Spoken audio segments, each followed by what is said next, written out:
Hey, welcome back to the Weekly Word. We got a treat for you this week. We're down south of Parksville Lake, down in the Silco area. In fact, I'm standing here in the main road about 1 mile south of the old Silco campground, which has been closed for a few years now.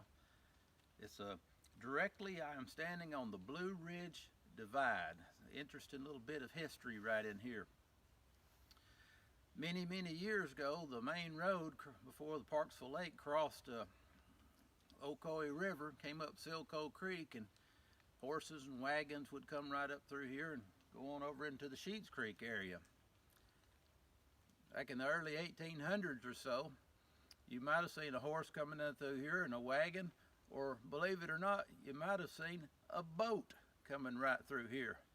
He would have been on a wagon though. There was one entrepreneur who had this idea, and it was a lucrative one, I understand, because I am standing exactly at the water divide that's called the Blue Ridge Divide. Raindrops that fall right here and run toward the camera right now would go down to Silco Creek, and those raindrops that run that way would fall Silco Creek down to the Ocoee River, down to the Hiwassee River, down to the Tennessee River, and on to the Ohio River, and down the Mississippi to New Orleans. But a raindrop that fell on the other side of the hill right here and ran off behind me would go to Sheets Creek, which those raindrops would flow on down Sheets Creek into the Conasauga River, into the Coosa River, into the Alabama River, and come out at Mobile, Alabama. Just a few feet made the difference which way that water flowed.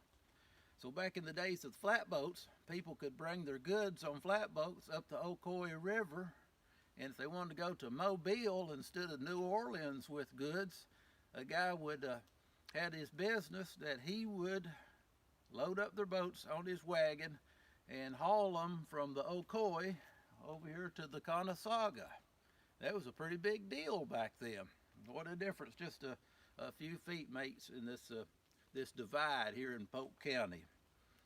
You know, if our churches have been hit hard in the last 18 months. This pandemic has just kind of destroyed churches. A lot of people have died, and people have got out of the habit of going to church, afraid to go to church and everything, and all churches, I think, have taken a hit.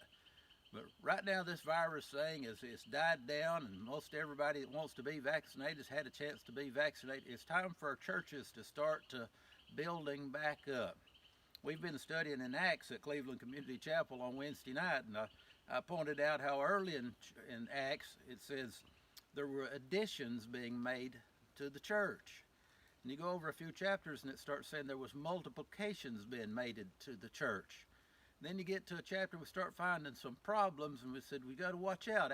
Addition's good, multiplication's good, but the bad thing that happens when the devil tries to make the church divide and causes divisions in the church. Sometimes a divide can be an interesting and good thing, but not if it's in your church. So the church had to learn to deal with that. Anyhow, I hope you enjoyed this interesting bit of history, and pray for our church. Help them to grow right now. Make them add and multiply, but watch out for the divisions. See you next week on the Weekly Word.